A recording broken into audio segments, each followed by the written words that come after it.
Welcome to square talks. CITU Telangana రాష్ట్ర కార్యదర్శి, చేనేత కార్మిక సంఘం రాష్ట్ర గౌరవ అధ్యక్షులు కూరపాటి రమేష్ గారి వాళ్ళ స్టూడియోలో ఉన్నారు. రాష్ట్రంలో, దేశంలో చేనేత కార్మికుల సమస్యల మీద ఆయన అడిగి తెలుసుకుందాం. నమస్తే అండి. నమస్తే. ఈరోజు రాష్ట్రంలో, ముఖ్యంగా తెలంగాణ రాష్ట్రంలో చేనేత కార్మికుల పరిస్థితి గత 50 ఏళ్ళు 60 ఏళ్ళు స్వతంత్రం వచ్చినప్పటి నుంచి ఇప్పటి వరకు ఏమైనా మారిందా?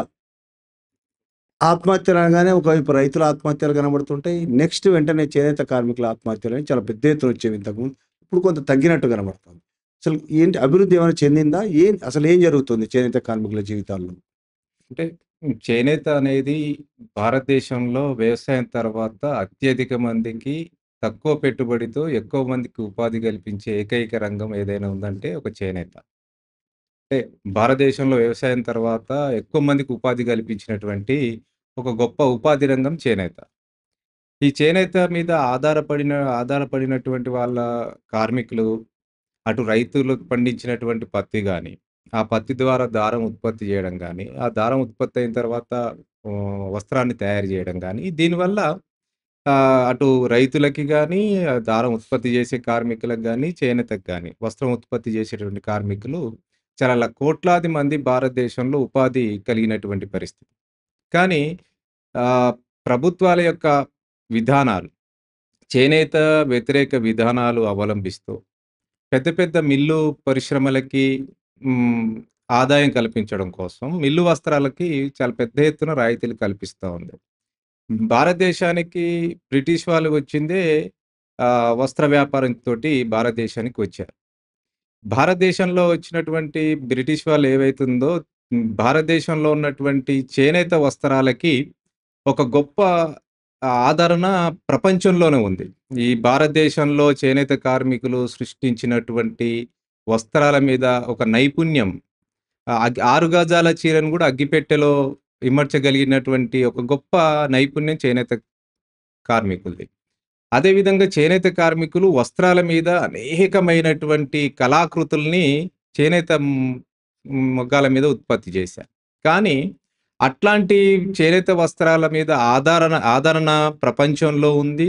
ఈ దేశంలో ఉన్నటువంటి పరిస్థితిలో ఆ వస్త్రాలకున్నటువంటి ఆదరణని బ్రిటిష్ వాళ్ళు తమ సొమ్ము జేసుకోవడం కోసం చేనేత వస్త్రాలని దెబ్బతీయాలి, చేనేత రంగాన్ని దెబ్బతీయాలనేటువంటి ఒక ఆలోచన బ్రిటిష్ వాళ్ళకి కలిగింది. తద్వారా చేనేత కార్మికులు వస్త్రాన్ని ఉత్పత్తి చేయాలంటే చేతివేలు అనేది చాలా ముఖ్యం. అంటే చేనేత అంటే చేత్తో చేస్తారు కాబట్టి. బ్రిటిష్ వాళ్ళకి వాళ్ళ యొక్క విధానం ఏంటంటే, ఈ చేనేత వృత్తి ఎవరైతే పనిచేస్తున్నారో వాళ్ళకి దెబ్బతీయాలి అంటే, చేనేత పరిశ్రమను దెబ్బతీయాలి అంటే, ఈ చేనేత కార్మికుల యొక్క చేతి వేళ్ళను నరికినటువంటి ఒక దుర్మార్గమైనటువంటి సంఘటన భారతదేశంలో బ్రిటిష్ వాళ్ళు చేశారు. తద్వారా చేనేత కార్మికుల యొక్క చేతి వేళ్ళు నరకడం వల్ల చేనేత కార్మికులు మొగ్గాలు నేసేటటువంటి ఒక పరిస్థితి లేకుండా పోయింది. ఆ రోజు బ్రిటిష్ వాళ్ళ యొక్క ఒక దుర్మార్గమైనటువంటి చర్య వల్ల కార్మికుల యొక్క చాలా తీవ్రమైనటువంటి ఒక దాడి జరిగింది. చేనేతను దెబ్బతీయడం కోసం ప్రయత్నం చేశారు. అయినా చేనేతను ఆ విధంగా బ్రిటిష్ వాళ్ళు చేనేతను దెబ్బతీయాలని చూసినా చేనేత నిలబడగలిగింది. ఆ రోజు భారతదేశానికి స్వాతంత్రానికి ఒక ఊపిరి పోసింది చేనేత పరిశ్రమ. మహాత్మా గాంధీ పిలిపిచ్చాడు. ఈ దేశంలో విదేశీ వస్త్రాన్ని బహిష్కరించాలి, స్వదేశీ వస్త్రాలని వాడాలి అనేటువంటి ఒక పిలుపుతోటి మహాత్మా గాంధీ ఒక పిలుపు ఇవ్వడంతోటి భారతదేశంలో ఉన్నటువంటి స్వాతంత్రాన్ని కోరుకునే వాళ్ళకు ఒక ఊపిరి చేనేత వస్త్రం అయింది. భారతదేశ జాతీయ జెండాలో కూడా రాట్నం, చేనేతకి పనిముట్టైనటువంటి ఒక రాట్నం జాతీయ జెండాలో ఒక రాట్నంగా నిలబడినటువంటి ఒక గొప్ప చరిత్ర చేనేత. అట్లాంటి చేనేతని ధ్వంసం చేయడం కోసం బ్రిటిష్ వాళ్ళు ఒక విధానాలను అవలంబించారు. తద్వారా చేనేత కొంత దెబ్బతిన్నటువంటి పరిస్థితి ఆ రోజు బ్రిటిష్ కాలంలో ఉంది. అంటే ఇప్పుడున్న యంత్రాలతో పోటీ పడడం అనేది హ్యాండ్లూమ్కు సాధ్యమయ్యే విషయమేనా? ఒకవైపు ఆధునిక టెక్నాలజీ పెరిగిపోతూ ఉంటే దాంతో పోటీపడి రంగంలో చేయితో నేత అనేది సాధ్యమవుతుందంటారా? ఖచ్చితంగా అవుతుంది. అంటే చేనేతకున్నటువంటి ఆదరణ చేనేత వస్త్రాలకి ప్రజల్లో ఒక గొప్ప ఆదరణ ఉంది. ఈరోజు మీరు పెద్ద పెద్ద షాపింగ్ మాల్స్ చూడండి, లేదు టీవీల్లో అడ్వర్టైజ్మెంట్స్ చూడండి. వాళ్ళు ఇచ్చేటటువంటి అడ్వర్టైజ్మెంట్ గానీ, లేదు వా బట్టల షాపులు వాళ్ళు ప్రకటించేటువంటి కొన్ని బ్రోచర్స్ చూస్తుంటాం. ఏం చెప్తుంటారు? మేమే చేనేత కార్మికుల దగ్గర స్వంతంగా మొగ్గాలు పెట్టి చేనేత వస్త్రాలని మేము తయారు చేసి మా షాపుల్లో అమ్ముతున్నామంటారు. కానీ ఎక్కడ మేము మిల్లుల ద్వారా మిల్లు వస్త్రం అమ్ముతున్నామని ఎక్కడ అడ్వర్టైజ్మెంట్స్ రాదు. కానీ ఎందుకనంటే చేనేతకున్నటువంటి ఒక గొప్ప కళ. ఆ కళను ఆదరించేటటువంటి ప్రజలు, వినియోగదారులున్నారు. కాబట్టి చేనేతకు ఒక గొప్ప ఆదరణ ప్రజల్లో ఉంది. ఆ విధంగా చేనేత వస్త్రాలనేది ఇప్పటికీ నిలబడగలుగుతుంది. దేశంలో, ప్రపంచంలో చేనేత మన తెలంగాణ రాష్ట్రానికి సంబంధించినటువంటి చేనేత వస్త్రాలు గానీ, ఈ దేశంలో ఉన్నటువంటి బెనారస్ చీరలున్నాయి.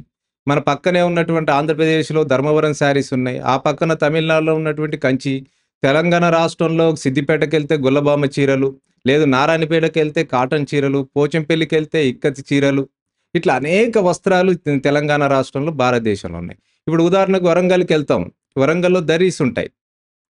ఆ దర్రీస్ ఒక్కొక్క జిల్లాలో తెలంగాణ రాష్ట్రంలో ఒక్కొక్క జిల్లాలో ఒక్కొక్క రకమైనటువంటి వస్త్రాలు తెలంగాణ రాష్ట్రంలో ఉత్పత్తవుతున్నాయి. ఇప్పటికీ గొల్లబొమ్మ చీరలు ఒక ప్రసిద్ధిగాంచింది ఇది సిద్దిపేట, దుబ్బాక ప్రాంతం. ఈ Pochampally ikat saris, tie and dye saris. అది ప్రజల్లో ఎంత ఆదరణ ఉందో చాలా మందికి తెలుసు. అదేవిధంగా ధర్మవరం శారీస్ పెద్ద పెళ్ళిళ్ళైనా, శుభకార్యాలైనా ధర్మవరం చీర గావాలంటాం, కంచి చీర గావాలంటాం, లేదు పోచంపల్లి చీర గావాలంటాం తప్ప, నాకు మిల్లు వస్త్రం చీర గావాలని ఎక్కడ ప్రజలు కోరుకోరు. అంటే చేనేతకి ప్రజల్లో ఒక మంచి ఆదరణ ఉంది. దాన్ని కాపాడాల్సినటువంటి బాధ్యత ప్రభుత్వాలకుంది. కానీ ఆ చేనేత రంగం ద్వారా ప్రభుత్వాలకు ఆదాయం గూడా వస్తుంది. చేనేత రంగం మీద జీఎస్టీ వేసి ప్రభుత్వాలు ఆదాయం రాబట్టగలుగుతున్నాయి. అదేవిధంగా చేనేత వస్త్ర వ్యాపారం ద్వారా అనేక రూపాల్లో ప్రభుత్వాలకు ఆదాయం వస్తుంది. కానీ ప్రభుత్వం ఆదాయం రాబట్టుకోవడం కోసం ఒక ప్రయత్నం చేయడంతో పాటు చేనేతను ధ్వంసం చేసే విధానాలు ఈరోజు ఈ దేశంలో దేశ ప్రభుత్వాలు చేస్తున్నాయి, రాష్ట్ర ప్రభుత్వాలు చేస్తున్నాయి. ఈరోజు దేశంలో ఉన్నటువంటి బీజేపీ ప్రభుత్వం చేసిన విధానాలేంటి? భారతదేశ కార్మిక వర్గం పోరాడి సాధించుకున్నటువంటి జాతీయ చేనేత బోర్డుని ఈరోజు కేంద్రంలో ఉన్నటువంటి బీజేపీ ప్రభుత్వం రద్దు చేసింది. ఆ బోర్డు రద్దు చేయడం వల్ల జరిగే పరిణామాలేంటి? ఈ దేశంలో ఉన్నటువంటి చేనేత ప్రతినిధులు ఆ బోర్డులో సభ్యులుగా ఉంటారు. ఆ బోర్డులో ఉన్నటువంటి సభ్యులు ఆ రాష్ట్రంలో ఉన్నటువంటి కార్మికుల యొక్క సమస్యలు ఆ బోర్డుకు చెప్పడం, బోర్డు ప్రభుత్వానికి విన్నవించడం, ఆ బోర్డు ప్రభుత్వం విన్నవించినటువంటి సమస్యల్ని పరిష్కరించడానికి అవకాశం ఉండదు. ఇప్పుడు ఆ బోర్డు రద్దు కావడం వల్ల జరిగే పరిణామం ఏంటి? అంటే కార్మికులు తమ సమస్యల్ని చెప్పుకోవడానికి అవకాశం ఉండేటటువంటి ఒక వేదికని ఈరోజు దేశంలో ఉన్నటువంటి ప్రభుత్వం బోర్డుని రద్దు చేసినటువంటి పరిస్థితి కూడా ఈరోజు ఉంది. చేనేత రంగానికి గతంలో 22 రకాల రిజర్వేషన్ చట్టం ఉంది. అంటే 22 రకాల చేనేత వస్త్రాలు చేనేత మొగ్గం మీదనే ఉత్పత్తి చేయాలి. అంటే చేనేత మొగ్గం మీద ఉత్పత్తి అంటే చీర గాని, ధోతి గాని, టవల్ గాని ఇట్లాంటివన్నీ గూడా చేనేత మొగ్గం మీదనే తయారు చేయాలి. కానీ 22 రకాలని 11 రకాలకి కుదించారు.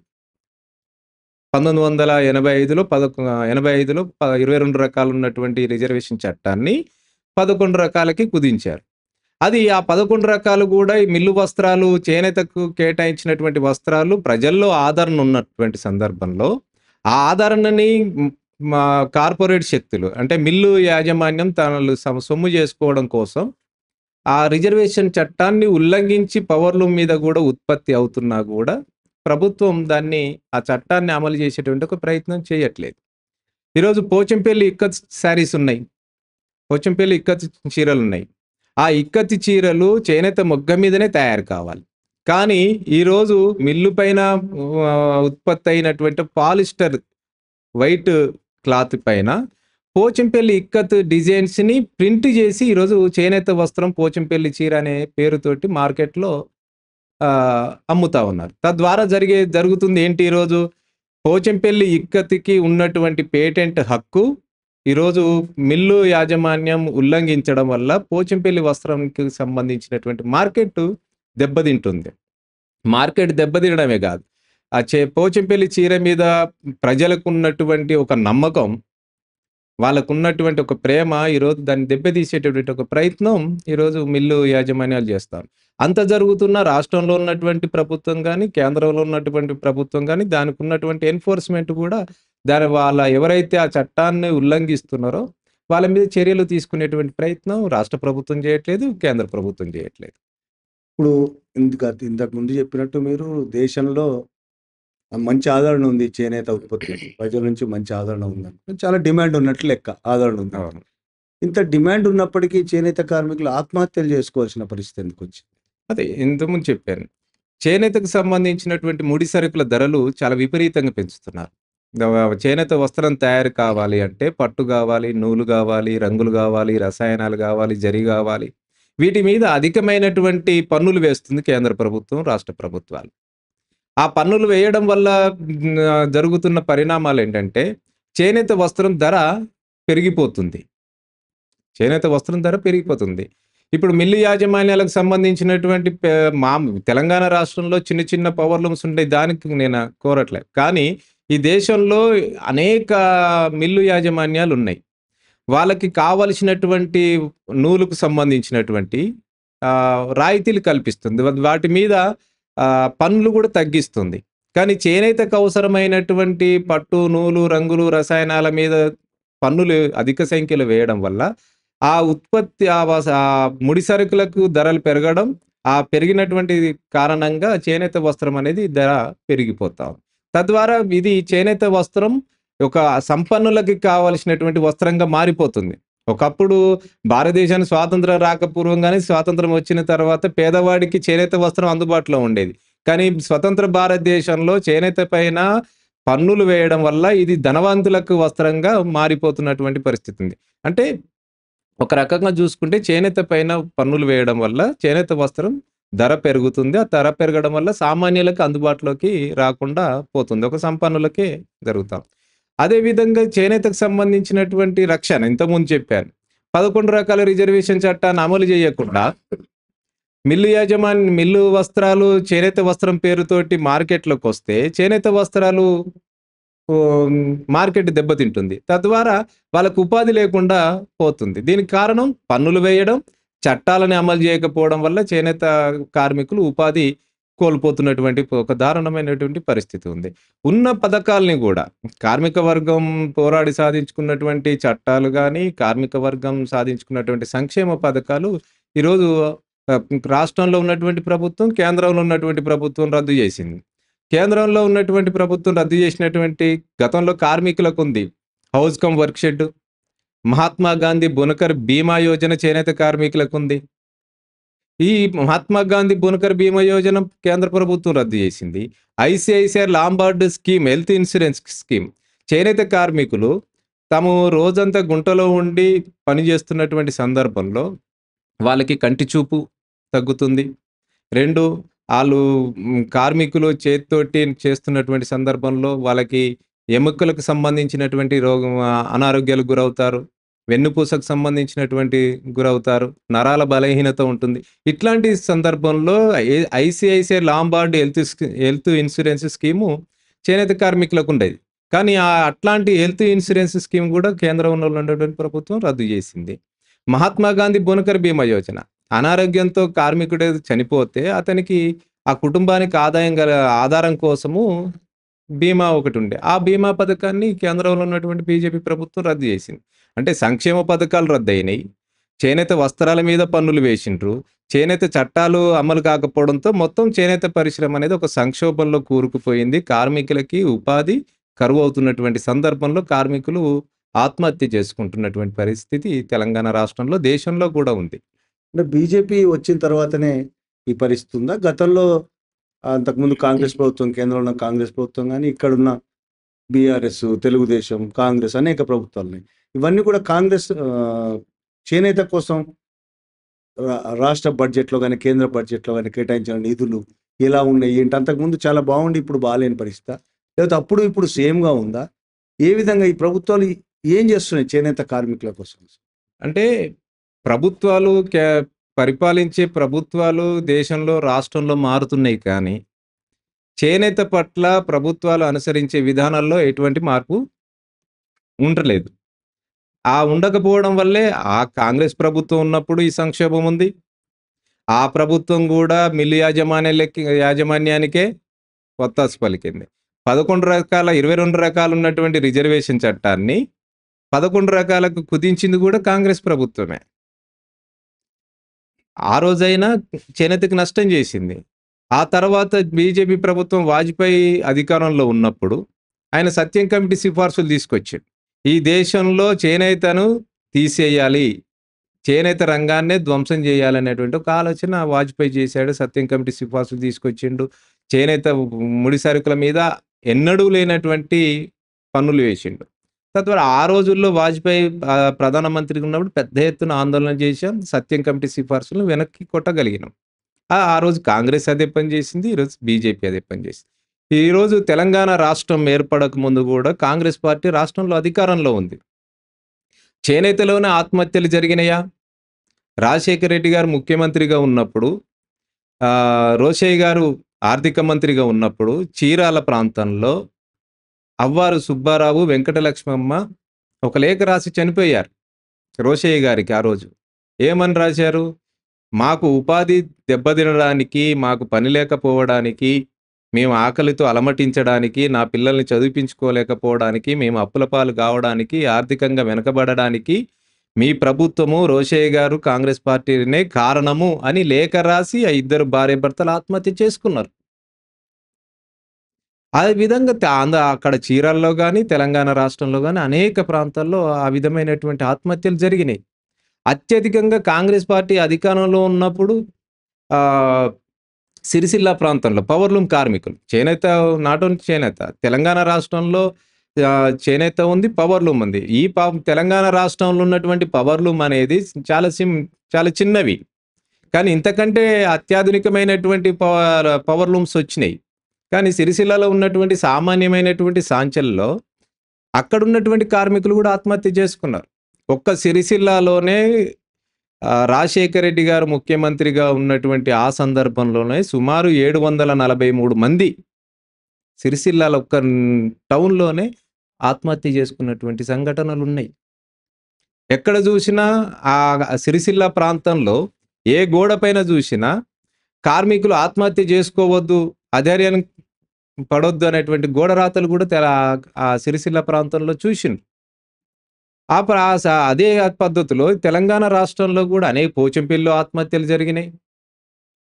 పోచంపల్లి ప్రాంతంలో 2005 ఆ ప్రాంతంలో ఆత్మహత్యలు జరిగితే పెద్ద ఎత్తున తెలంగాణ రాష్ట్రంలో పోరాటం జరిగింది. ఆ తర్వాత నారాయణపేటలో గాని, సిద్దిపేట గాని, దుబ్బాక గాని, కరీంనగర్ గాని ఇట్లాంటి ప్రాంతంలో చేనేత కార్మికులు ఉపాధి కోల్పోయి ఆత్మహత్య చేసుకున్నటువంటి సంఘటనలు ఉన్నాయి. ఆ తర్వాత తెలంగాణ రాష్ట్రం వచ్చింది. తెలంగాణ రాష్ట్రం వచ్చినాక ప్రభుత్వాలు ఏమైనా చేనేత రంగానికి కాపాడగలుగుతుందా అని చాలా చూసినాం. కానీ తెలంగాణ రాష్ట్రం వచ్చిన తర్వాత కూడా చేనేత రంగాన్ని ఆ రోజు ప్రభుత్వం విస్మరించింది. అంటే విస్మరించినటువంటి పరిస్థితులు ఏం చేశారు? తెలంగాణ రాష్ట్రం ఏర్పడ్డ తర్వాత మొట్టమొదటి బడ్జెట్‌లో చేనేత రంగానికి, పవర్లూమ్ రంగానికి కానీ ఈ తెలంగాణ రాష్ట్ర బడ్జెట్‌లో ఒక్క పైసా కూడా, నయా పైసా కూడా ప్రభుత్వం కేటాయించలే. ఈ ఒక్క పైసా కూడా కేటాయించకపోతే ఇన్ని లక్షల మంది చేనేత మీద, ఇక్కడ ఉన్నటువంటి పవర్లూమ్ మీద ఆధారపడ్డటువంటి వాళ్ళకి ఏ విధమైనటువంటి ఉపాధి కల్పించగలుగుతుంది ఈ ప్రభుత్వం? 2 ఒక్క రూపాయి కేటాయించకపోవడం వల్ల చేనేత కార్మికులకు సంక్షేమ పథకాల ద్వారా లబ్ధి చేకూరుస్తారు. కాబట్టి పైసా కేటాయించినటువంటి సందర్భంలో చేనేత రంగాన్ని కాపాడేటటువంటి అవకాశం ప్రభుత్వాలకి లేదు, ఆర్థికపరమైనటువంటి వనరులు లేకపోతే. ఆ సందర్భంగా తెలంగాణ రాష్ట్రంలో ఉన్నటువంటి కార్మికులంతా పెద్ద ఆందోళన చేసినాం టీఆర్ఎస్ గవర్నమెంట్ అధికారంలో ఉన్నప్పుడు. ఈ ముఖ్యమంత్రి, ఆ రోజు ముఖ్యమంత్రిగా ఉన్నటువంటి కేసీఆర్ గారే అసెంబ్లీ సాక్షిగా చెప్పాడు, ఈ తెలంగాణ రాష్ట్రంలో చేనేత మొగ్గాలే లేవని ఆయన ప్రకటించిండు, ఒక్క పైసా కేటాయించకుండా. కానీ ఈ తెలంగాణ రాష్ట్రంలో చేనేత మొగ్గాలున్నాయి, చేనేత కార్మికులున్నారు, సమస్యలున్నాయి. ఆ సమస్యల్ని పరిష్కరించాల్సినటువంటి బాధ్యత ప్రభుత్వాలకు ఉంది అని తెలంగాణ రాష్ట్రం మొత్తం బస్సు యాత్ర చేసినాం. ఇక్కడ ఈ ప్రాంతంలో చేనేత మొగ్గాలున్నాయని ప్రతి గ్రామానికి వెళ్లి, ఆ గ్రామంలో ఉన్నటువంటి కార్మికుల చేత ఇన్ని మొగ్గాలున్నాయని ప్రభుత్వానికి లేఖలు రాయించినాం. ఎందుకు రాయించినామంటే మొగ్గాలే లేవన్నారు. సమస్యలే లేవన్నారు. ఆత్మహత్యలు జరుగుతున్నాయి.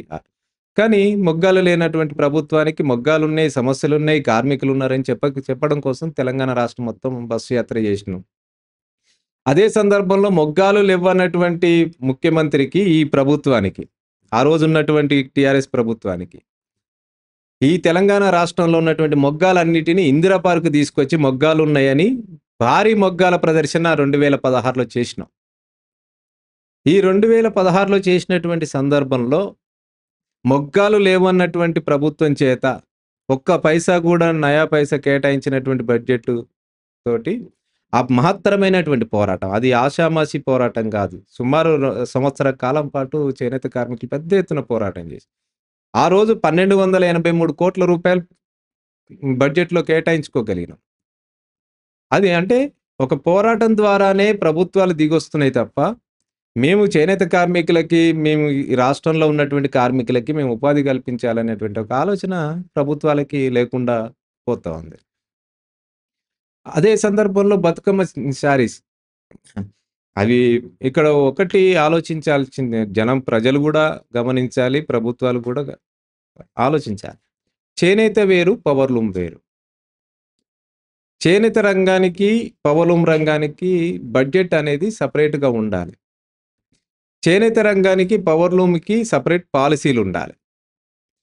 చేనేత రంగానికి, పవర్లూమ్ రంగానికి ప్రత్యేకమైనటువంటి పాలిసీలు ఉంటేనే చేనేత రంగం మీద ఆధారపడినటువంటి కార్మికులకి ఉపాధి దొరుకుతుంది. చేనేతకి కేటాయించినటువంటి రిజర్వేషన్ చట్టం అమలు చేయబడుతుంది.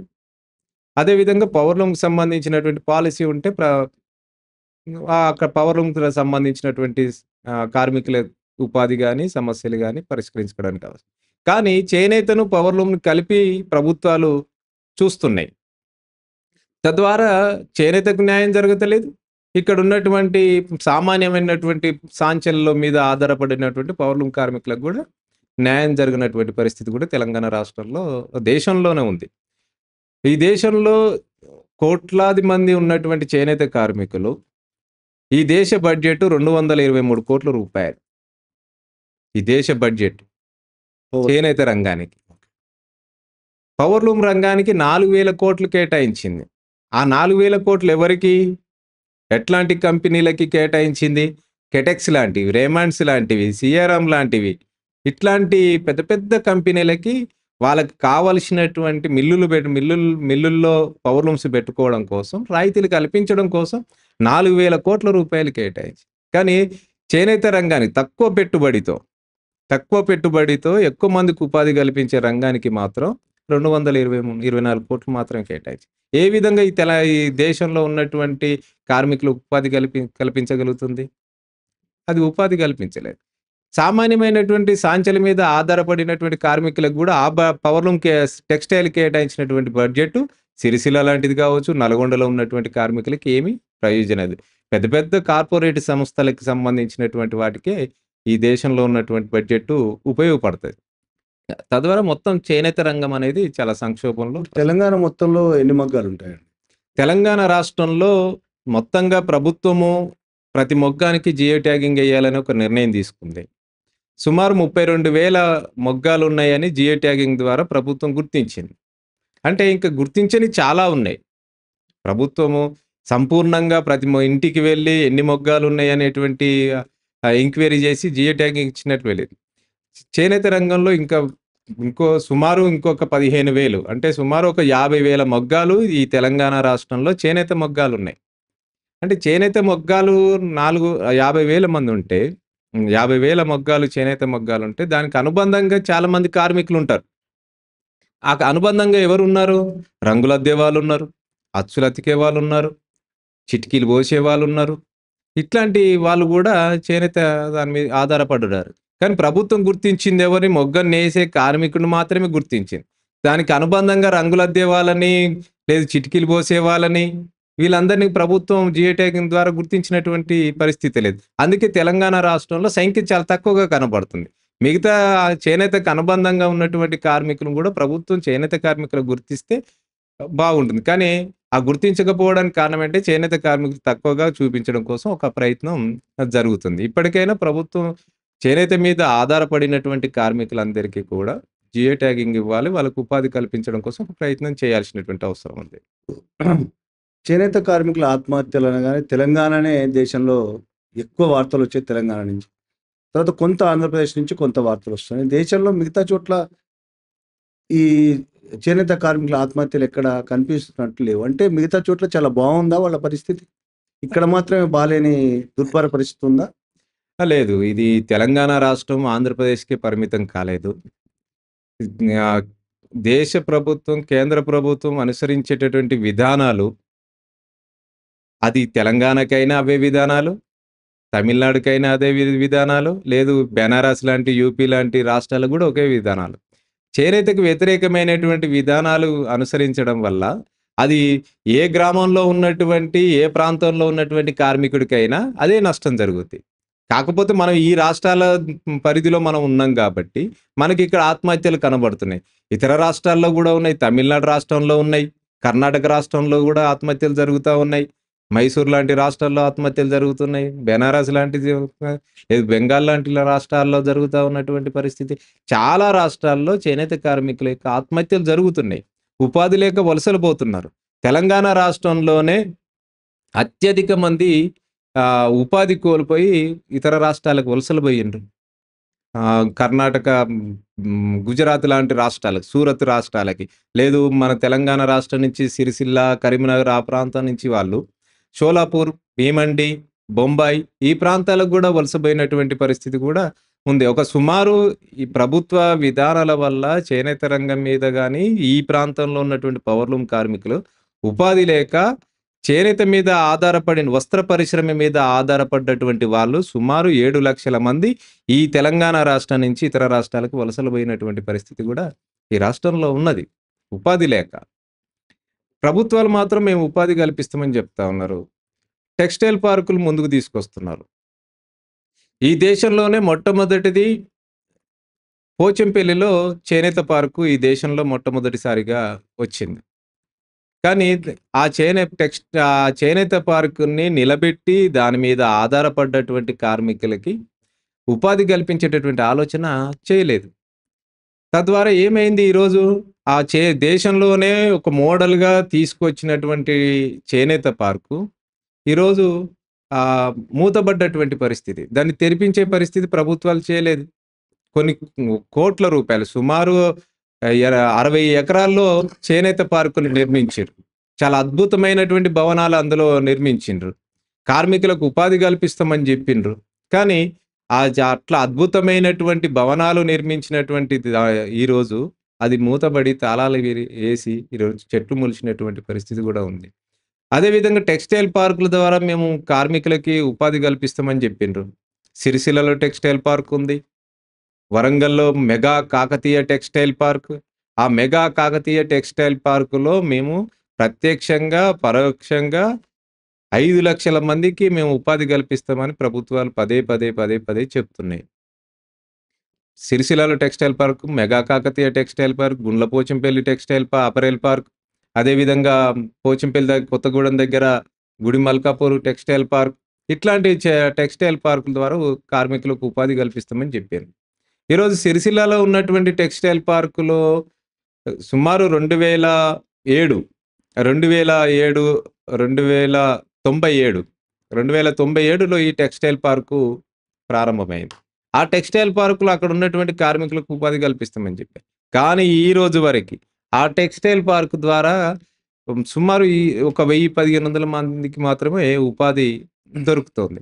ఇంకా ఆ టెక్స్‌టైల్ పార్కులో చాలా మందికి మీరు యూనిట్స్ పెట్టుకోండి కార్మికులకు ఉపాధి కల్పించమని యూనిట్స్ కోసం భూమిని కేటాయిస్తే యూనిట్స్ కూడా ఈ రోజు వరకి ఓపెన్ చేయలే. దాన్ని ఓపెన్ చేయకపోతే మిగతా వరకైనా ఇవ్వచ్చు. కానీ ప్రభుత్వం ల్యాండ్ కేటాయించి వదిలేసినటువంటి పరిస్థితి. వారికి అక్కడ ఉన్నటువంటి కార్మికులకు ఉపాధి కల్పించేటటువంటి ఒక ప్రయత్నం ప్రభుత్వాలు చేయలేదు. గుడి మల్కాపూర్ అదే పరిస్థితి. ఈరోజు మెగా కాకతీయ టెక్స్‌టైల్ పార్క్ ద్వారా 5,00,000 మందికి ఉపాధి కల్పిస్తాం. వలసపోయినటువంటి 5,00,000 మందిని తెలంగాణ రాష్ట్రం తిరిగి తీసుకొస్తామని చెప్పినటువంటి ప్రభుత్వాలు ఈరోజు ఇప్పటికీ స్టిల్ ఈ రోజు వరకి కూడా అక్కడున్నటువంటి టెక్స్‌టైల్ పార్కు సుమారు 2000 ఎకరాల భూమిని సేకరించింది రైతుల దగ్గర. ఆ 2000 ఎకరాల్లో టెక్స్‌టైల్ పార్క్ నిర్మిస్తామని. 3000 కోట్ల రూపాయలకు సంబంధించినటువంటి ఎంఓయూ కూడా కుదుర్చుకున్నామని చెప్తున్నారు. కెటెక్స్ లాంటివి, రైమాండ్స్ లాంటి కంపెనీలు. కానీ ఈ రోజు వరకి కూడా అక్కడ యూనిట్ ప్రారంభించలే. ప్రారంభించకుండా భూములు రైతుల దగ్గర సేకరించారు. ఆ రైతుల దగ్గర సేకరించినటువంటి భూముల్ని కార్పొరేట్ శక్తులకి అప్పజెప్పారు. కానీ ఆ శక్తులు మాత్రం అక్కడ యూనిట్స్‌ని ప్రారంభించి కార్మికులకు ఉపాధి కల్పించేటటువంటి ప్రయత్నం చేయాలి. ఆ కల్పించకపోతే ప్రభుత్వాలు భూమి కేటాయించినటువంటి ప్రభుత్వాలు ఎందుకు ప్రారంభించట్లేదు అనేటువంటి ఒక ప్రయత్నం చేయట్లేదు. కానీ పేదల దగ్గర అటు పేదలైనటువంటి రైతుల దగ్గర భూమిని సేకరించారు. కార్మికుల పేరు చెప్పి. కానీ ఆ భూములు మొత్తం వారికి అప్పజెప్పినటువంటి పరిస్థితి కూడా తెలంగాణ రాష్ట్రంలో ఉంది. తద్వారా టెక్స్‌టైల్ పార్కులు కూడా పెద్దగా సక్సెస్‌ఫుల్‌గా ప్రభుత్వాలు దాన్ని నడిపేటటువంటి ఒక ప్రయత్నం చేయలేదు. ఇప్పుడు వందల కోట్ల, వేల కోట్ల పెట్టుబడులు పెట్టి స్పిన్నింగ్ మిల్స్, టెక్స్టైల్ మిల్స్ టన్నుల కొద్దీ క్లాత్, దారము తయారు చేస్తుంది. వాళ్ళతో పోటీ పడుతూ టెక్నాలజీ లేకుండా పాత ఎప్పటినుంచో వస్తున్న మగ్గంతో నేస్తూ వాటి పోటీ పడడం సాధ్యమవుతుందా? సాధ్యం కానప్పుడు ప్రభుత్వం నుంచి ఏ సహాయం అందుతుంది వీళ్ళను? వాళ్ళతో పోటీ పడే విధంగా చేయడం కోసం ఏమైనా సహాయం అందుతుందా? అంటే చేనేత రంగానికి సంబంధించినటువంటి మీరు అన్న దాంట్లో వాస్తవం. పరిశ్రమలొచ్చిన తర్వాత, ఆ పరిశ్రమలో యంత్రాలొచ్చిన తర్వాత, ఆ యంత్రాల పోటీకి మానవ శక్తి తట్టుకోవడం అనేది చాలా కష్టం. అది ఇబ్బందికరమైనటువంటి పరిస్థితి. కానీ చేనేత మగ్గాన్ని ఎవరైతే కార్మికుడు ఉంటాడో, ఆ కార్మికుడు తను ఉపాధి గలపడం కోసమే ఈ 11 రకాల రిజర్వేషన్ చట్టం. ఈ చట్టం ఏం చెప్పింది?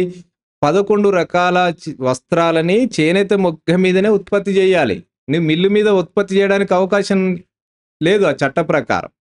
చట్ట ప్రకారము లేనటువంటిది నువ్వు చట్టాన్ని ఉల్లంఘించి ఆ చేనేత కేటాయించినటువంటి వస్త్రాన్ని మిల్లు మీద గాని, ప్రింట్ గాని చేస్తే అతని జరిమానా విధించొచ్చు, జైలుకి పంపొచ్చు. అతను ఆ పరిశ్రమను కూడా మూత వేయొచ్చు. కానీ ఆ చట్టం ఎందుకోసం చట్టం చేసిరంటే వాళ్ళ ఉపాధి కోసమే కదా! మరి ఆ ఉపాధి ఆ 11 రకాలు గనక మీరు చేనేత మగ్గం మీదనే ఉత్పత్తి కావడానికి అవకాశం ఇచ్చి, మిల్లు ద్వారా ఉత్పత్తి కాకుండా మీరు ఉంచగలిగితే ఖచ్చితంగా చేనేత బతకగలుగుతది. ఈరోజు నేను ఉదాహరణ చెప్పాను. పోచంపల్లి ఇక్కత్ శారీస్‌ని పాలిస్టర్ క్లాత్ మీద, వైట్ క్లాత్ మీద పోచంపల్లి డిజైన్‌ని ప్రింట్ చేసి మార్కెట్‌లో అమ్ముతున్నారు. ఆ అరికట్టాల్సినటువంటి బాధ్యత ఎన్ఫోర్స్‌మెంట్‌దే కదా! కానీ అది చేయకపోవడం వల్ల ఏం జరుగుతుంది? సిరిసిల్ల వస్త్ర పరిశ్రమ, పోచంపల్లి వస్త్ర పరిశ్రమ దెబ్బతింటుంది కదా! ప్రజలు ఏదైతే నమ్మకం ఉందో ఆ నమ్మకాన్ని ప్రభుత్వం దెబ్బతీస్తుంది. అంటే ఒక రకంగా చెప్పకనే అంటే ప్రజలు మోసపోతున్నారు ప్రభుత్వ విధానం వల్ల. నేను పోచంపల్లి చీర అని తీసుకుంటాను. పోచంపల్లి ఇక్కత్ చీర అని తీసుకుంటాను. ఒరిజినల్ చీర బావుంటుంది.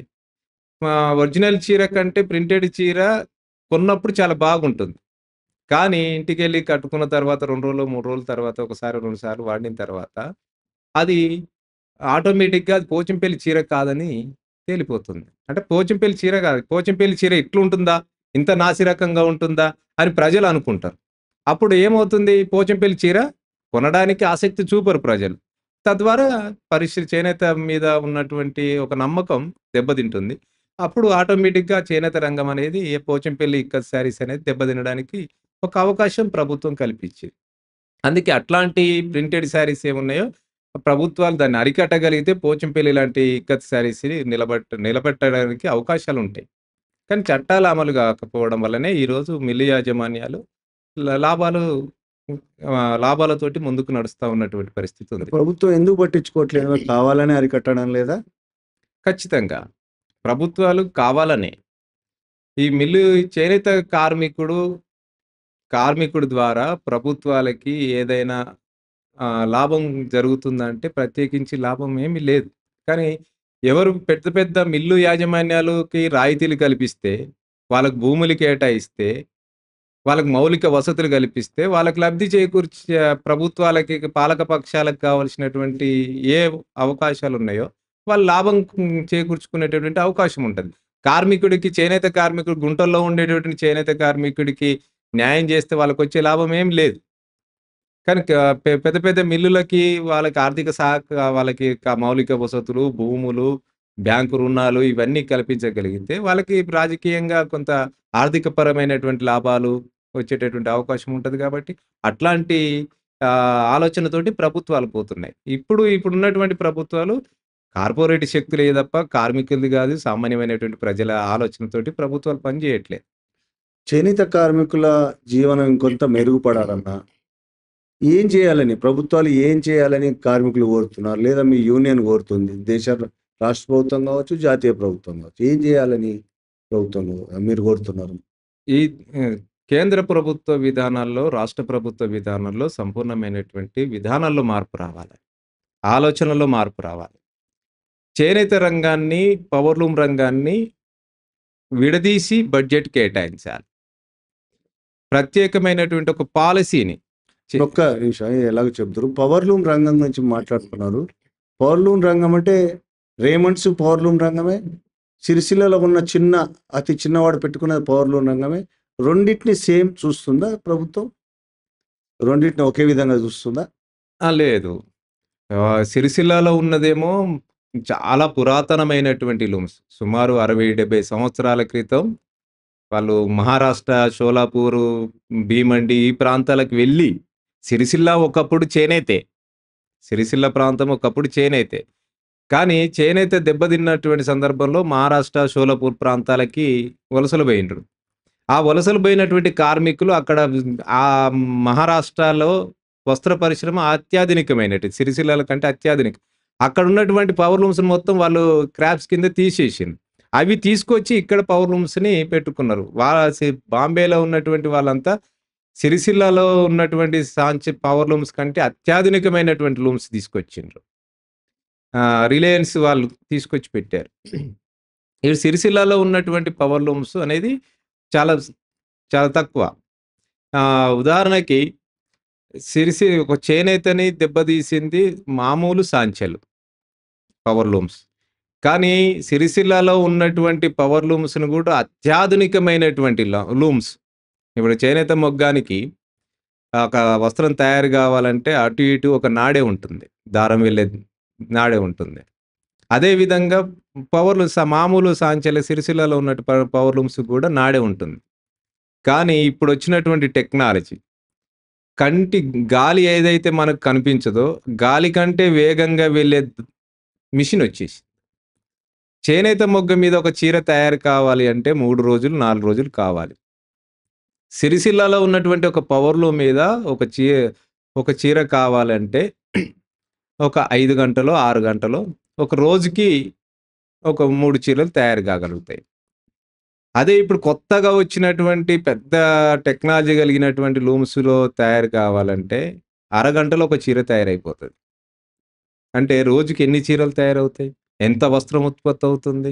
అంటే చేనేతను ఒక రకంగా మామూలు సాంచెలు దెబ్బతింటే ఆ సాంచెలకి మించినటువంటిది టెక్నాలజీ ఈరోజు చేనేత వస్త్ర పరిశ్రమలకి వచ్చినాయి. ఇప్పుడు అంత టెక్నాలజీ కలిగినటువంటి లూమ్స్ సామాన్యుడిగా చేనేత కార్మికుడు గాని, సిరిసిల్లలో ఉన్నటువంటి మామూలు సామాన్య కార్మికుడు గాని కొనుక్కోలేడు. అవి చాలా లక్షల రూపాయలు పెడితే తప్ప ఆ లూమ్స్‌ని మనం కొనుక్కోగలిగినటువంటి శక్తి లేదు. ఆ శక్తి ఎవరికి ఉంది అంటే మిల్లు యాజమాన్యాలు పెద్ద పెద్ద వాళ్ళకి ఉంది.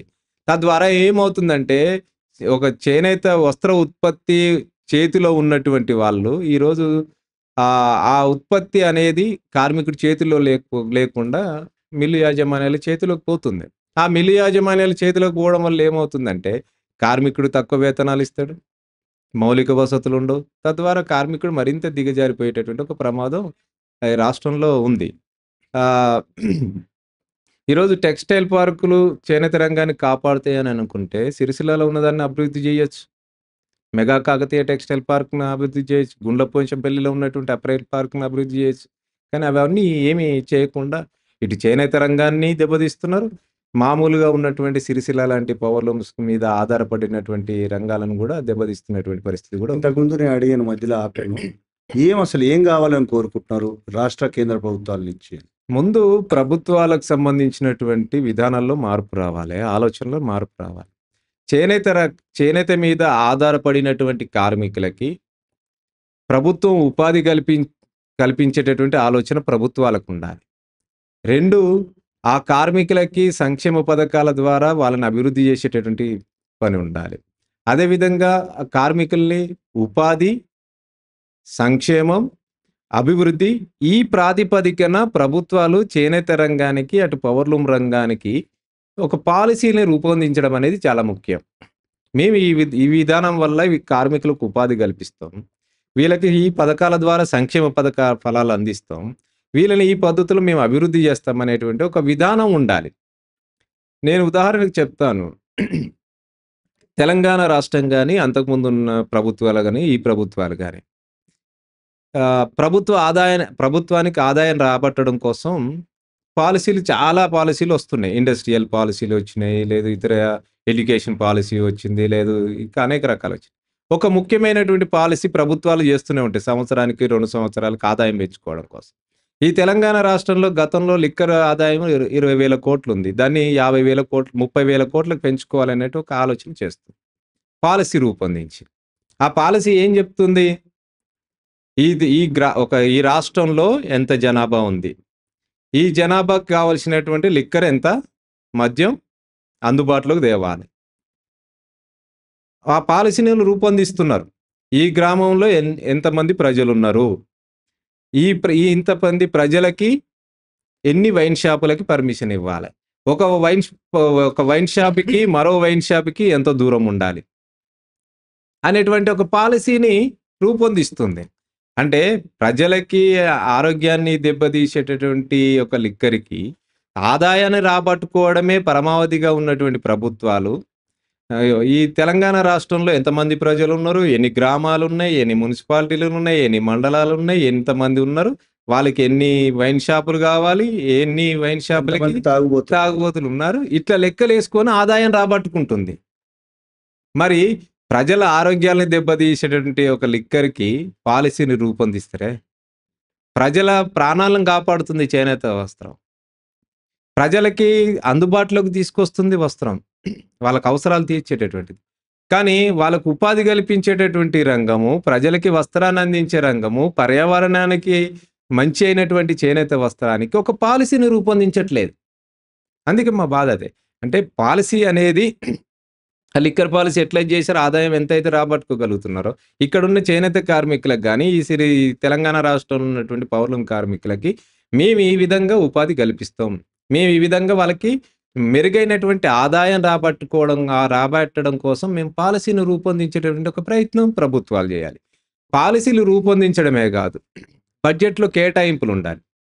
ఈ తెలంగాణ రాష్ట్రంలో ఎంతమంది కార్మికులున్నారు? ఈ దేశంలో ఎంతమంది చేనేత మీద, పవర్లూమ్ మీద సాధారణమైనటువంటి కార్మికులున్నారు? వాళ్ళకి కావాల్సినటువంటి నిధులేంటి? వాళ్ళకి ఉపాధి కల్పించడానికి అవకాశాలేంటి? వాళ్ళకి ఏ విధంగా ముడి సరుకుల్ని అందుబాటు ధరలోకి తీసుకురావాలి? వాళ్ళు ఉత్పత్తి చేసినటువంటి వస్త్రానికి గిట్టుబాటు ధర కల్పించాలి. ఈ రిజర్వేషన్ చట్టాన్ని అమలు చేసేటటువంటి యంత్రాంగం ఉంది. వాళ్ళ ఎన్ఫోర్స్‌మెంట్ ఉంటుంది. ఆ ఎన్ఫోర్స్‌మెంట్‌కి కావాల్సినటువంటి సదుపాయాలను కల్పించాలి.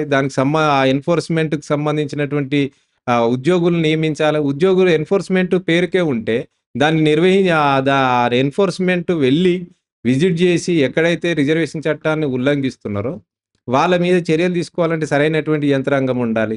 ఆ యంత్రాంగానికి సంబంధించినటువంటి ఆ నియామకాలు చూసే బడ్జెట్ ఉండాలి. ఓవరాల్‌గా బడ్జెట్ అనేది చాలా ముఖ్యం.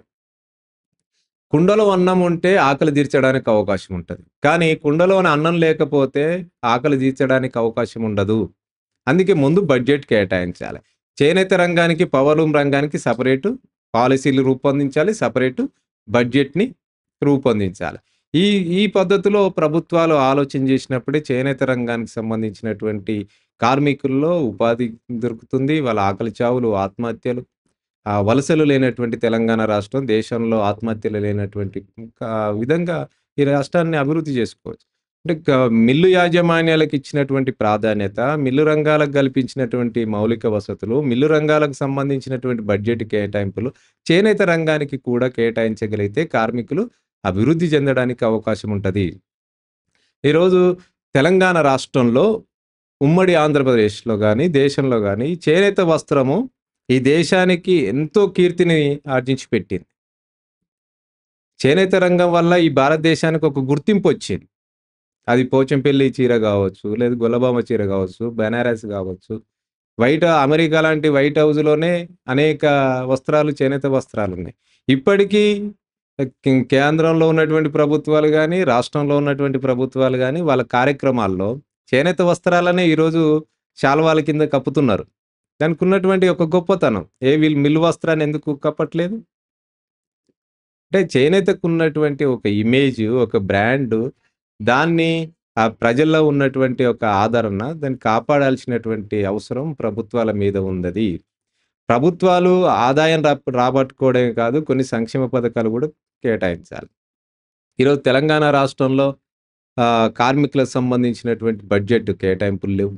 దేశంలో లేవు, రాష్ట్రంలో లేవు. ఉన్న సంక్షేమ పథకాలను కూడా రద్దు జేస్తున్నారు. ఈరోజు సిరిసిల్ల లాంటి కార్మికులకి గతంలో బతుకమ్మ చీరలు మేము పోరాటం చేయడం వల్ల బతుకమ్మ చీరలొచ్చినాయి. అవి చేనేత చీరలు అంటున్నారు గానీ, చేనేత చీరలు కాదు. పవర్లూమ్‌దే. కానీ అక్కడున్నటువంటి కార్మికులకి బతుకమ్మ చీర వల్ల ఉపాధి దొరికింది. 6 నెల్లో, 7 నెల్లో ఉపాధి దొరికింది. కానీ ఈరోజు రాష్ట్ర ప్రభుత్వం వచ్చిన తర్వాత బతుకమ్మ చీరల పథకాన్ని రద్దు జేసింది. ఎందుకు రద్దు జేసిందని ప్రభుత్వాన్ని అడిగితే, బతుకమ్మ చీరల్లో అవినీతి జరిగింది. అవినీతి జరిగినటువంటి సందర్భంలో పథకాన్ని ఎత్తేస్తున్నాం. లేదు, ఆ బతుకమ్మ చీరల్లో నాణ్యత లేదని ప్రభుత్వం చెప్తుంది. అవినీతి జరిగితే, అవినీతి చేసినటువంటి అధికారుల మీద, అవినీతి చేసినటువంటి నాయకుల మీద చర్యలు తీసుకోవాలి. ఉపాధి కల్పించినటువంటి పథకాన్ని రద్దు చేయడం వల్ల ఏం జరుగుతుంది? కార్మికులకే నష్టం గదా! అవినీతి చేసిన వాళ్ళ మీద కేసులు పెట్టండి, అరెస్ట్ చేయండి. ఎంత అవినీతి చేశారో వాళ్ళని తిరిగి కక్కించండి. నాణ్యత లేదు అని జెప్తున్నారు. నాణ్యత లేకపోతే పథకాలను నిలిపేస్తారా? నాణ్యత లేకపోతే అంతకంటే నాణ్యమైనటువంటి చీరను తయారు జేసి ప్రజలకివ్వండి. అది బతుకమ్మ చీర అనేది ఒక పాలిస్టర్ చీరనో, ఒక సాదా సీదా చీరనో అనుకోవడం గాదు. సిరిసిల్ల కార్మికులకి బతుకు మీద భరోసానిచ్చింది బతుకమ్మ చీర. కానీ అట్లాంటి పథకాల్ని రాష్ట్రంలో ఉన్నటువంటి కాంగ్రెస్ ప్రభుత్వం ఈరోజు రద్దు జేసింది. ఆ స్థానంలో మేము కొత్తగా రాష్ట్రంలో ఉన్నటువంటి 60,000 మంది మహిళా స్వయం సహాయక గ్రూపులో ఉన్నటువంటి మహిళలకి చీరలు ఇస్తామని జెప్పారు. ఈ రోజు వరకి ఆ చీరల ఉత్పత్తి ప్రారంభించకపోగా అవి ఎవరైతే టెండర్ ఏసిండ్రో టెండర్‌కి సంబంధించినటువంటి వాళ్ళకి మేము ఎంతైతే మీకు టెండర్ ద్వారా మీకు ఆదాయం రావాలనో అంత కల్పిస్తాం. కానీ మేము అడుగుతున్నాము, ప్రభుత్వము మీరేదైతే స్వయం సహాయక గ్రూపులకి చీరలు ఇస్తానన్నారో, ఆ చీరలని ఉత్పత్తి చేసే కార్మికులకి కూలెంతో నిర్ణయించండి ప్రభుత్వం. కానీ కూలీ నిర్ణయించడానికి ప్రభుత్వాలకు ఇప్పటికి సిద్ధంగా లేదు. ఇప్పటికి అనేక రోజులుగా సిరిసిల్లలో సమ్మె చేస్తున్నారు. ఈ చీరలు మీరు ప్రవేశపెట్టిండ్రు, మహిళా స్వయం సహాయక గ్రూపులకిచ్చే చీరలు. మేము ఉత్పత్తి చేయాలంటే మా కూలేంటో నిర్ణయించమని కార్మికులు కోరుతుంటే ప్రభుత్వం ఇప్పటికి స్పందించలే. అంటే ఎందుకు? అంటే మళ్ళీ ఎవరైతే టెండర్ తెచ్చుకున్నారో ఆ టెండర్‌కి లాభం చేకూర్చే పద్ధతిలో కార్మికులకు వేతనాలు తగ్గించి, ఉత్పత్తి చేయించి లాభాలు పొందేటటువంటి ఆలోచన తప్ప, కార్మికులకి ఉపాధి, సరైనటువంటి ఆదాయం వచ్చే పద్ధతిలో ప్రభుత్వాలు ఒక నిర్ణయం చేయలేకపోతున్నాయి. ఈ క్షణానికి కూడా అక్కడ ఆ కూలీ అనేది నిర్ణయించలేనటువంటి పరిస్థితి ఈ రాష్ట్ర ప్రభుత్వం ఉంది. థ్యాంక్ యూ రమేష్ గారు. చేనేత కార్మికుల జీవితాలు మరింత బాగవడం కోసం మీ పోరాటం సక్సెస్ కావాలని కోరుకుందాం. Thank you.